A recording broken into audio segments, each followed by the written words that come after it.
2020년 3월 4일 새벽 말씀입니다.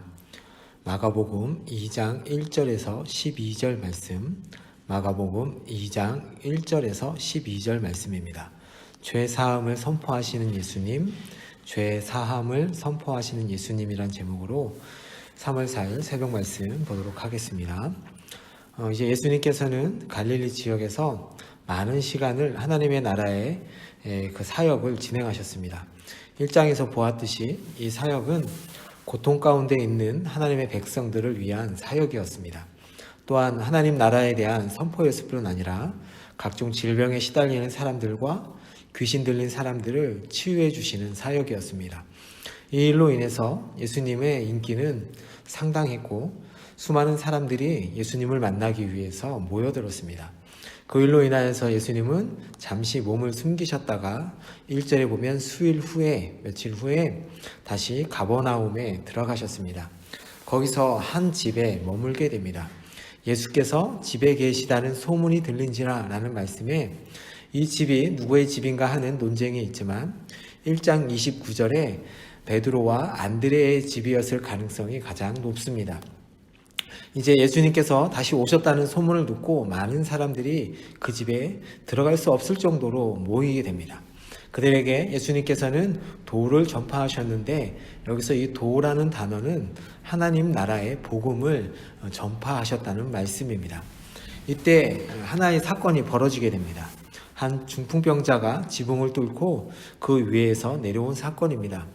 이 당시 이스라엘의 집은 지금처럼 콘크리트로 되어 있는 것이 아니라 들보를 중심으로 작은 나무들을 걸치고 지프로 덮고 진흙을 발라 놓은 것이었기 때문에 쉽게 벗겨낼 수 있었습니다. 쉽게 지붕을 뜯어낼 수 있다 하더라도 수많은 사람들이 모여있는 집의 지붕을 뜯어낼 때 흙먼지가 날리고 나무가 떨어진다는 것이죠. 그것을 알면서도 이렇게 했다는 것은 대단한 용기가 있었던 것입니다. 그것도 남의 집을 그렇게 한다는 것은 중풍병자를 치유하려는 이들의 믿음이 어떠했는가를 우리는 본문에서 볼 수 있습니다. 본문에서 중풍병자의 병을 낫게 한 믿음은 5절에 보면 저희의 믿음이다 라고 얘기합니다.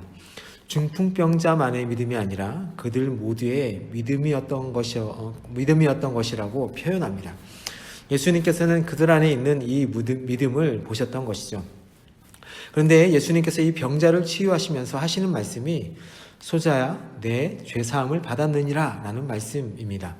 이것은 10절에서 설명하시듯이 예수님 자신에게 죄를 사하는 권세가 있다는 사실을 선포하기 위해서 이렇게 말씀하신 것입니다. 원래 죄사함은 하나님만이 하실 수 있는 고유 권한입니다. 그러므로 예수님께서 죄사함의 권세를 선포하셨다는 것은 그가 성자 하나님이시며 그에게 죄사함의 권세가 있다는 것을 수많은 사람들 앞에서 공적으로 나타내신 것입니다. 예수님의 이 말씀을 서기관들은 마음속으로 신성모독이라고 생각했습니다. 이들의 마음을 알아차리신 예수님께서는 그들의 생각에 말씀하십니다. 중풍병자에게 내 죄사함을 받았느니라 하는 말과 일어나 내 상을 가지고 걸어가라 하는 말 중에서 어느 것이 쉽겠느냐? 우리가 생각하기에는 죄사함을 받는 것이 더 쉬워 보입니다. 당장 중풍병으로 누워있는 사람이 일어나서 걸어가는 것보다 보이지 않는 죄사함이 더 쉬워 보입니다. 그러나 이 시대의 유대인들의 관점에서는 죄사함의 선포는 절대로 쉬운 것이 아니었습니다.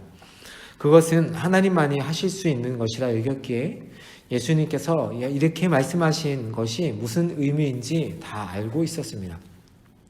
이렇게 서기관들이 신성모독이라는 죄로 예수님을 고발할 수 있는 상황에서 예수님께서 죄사함을 선포하신 것은 예수님께서 죄사함의 권세를 가지고 계시다는 것을 분명하게 드러내기 위해서였습니다. 예수님께서는 서기관들과의 논쟁을 정리하시면서 중풍병자에게 내 상을 가지고 집으로 가라라고 명령하십니다. 사실 유대인들은 질병을 죄의 결과라고 생각했습니다.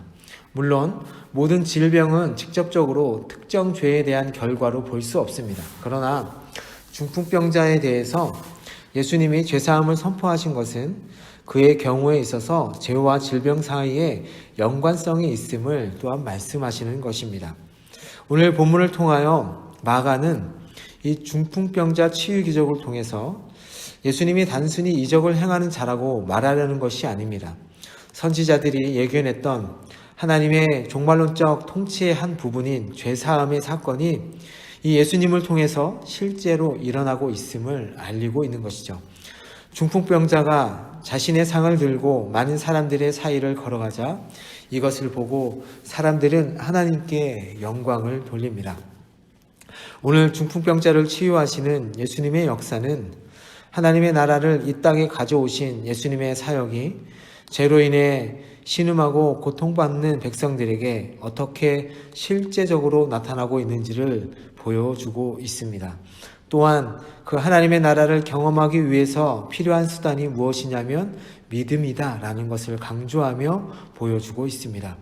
오늘 말씀에서 예수님께서 병자의 병을 고치시는 것보다 죄사함을 먼저 선언하신 것은 또한 인간에게 있어서 최우선적으로 해결해야 할 것이 죄의 문제인데 예수님에게 이러한 죄를 사할 권세가 있음을 밝힌과 동시에 자신이 세상에 임한 목적도 인간의 죄 문제를 해결하기 위함임을 드러내신 것입니다.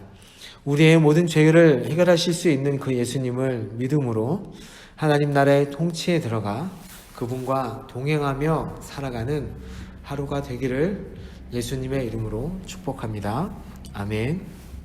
잠시 하나님을 말씀을 생각하며 기도하겠습니다.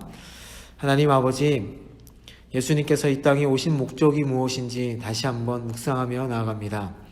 중풍병자와 같이 자신의 힘으로는 절대로 치유받을 수 없는 죄를 가지고 사는 우리가 예수님을 믿음으로 죄사함을 얻어 하나님 나라의 백성이 되는 것을 알게 하시고 그렇게 살아난 은혜를 많은 사람들에게 알리며 하나님께 영광 돌리게 하여 주옵소서.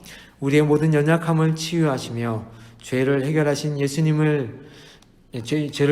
예수님의 이름으로 기도합니다. 아멘.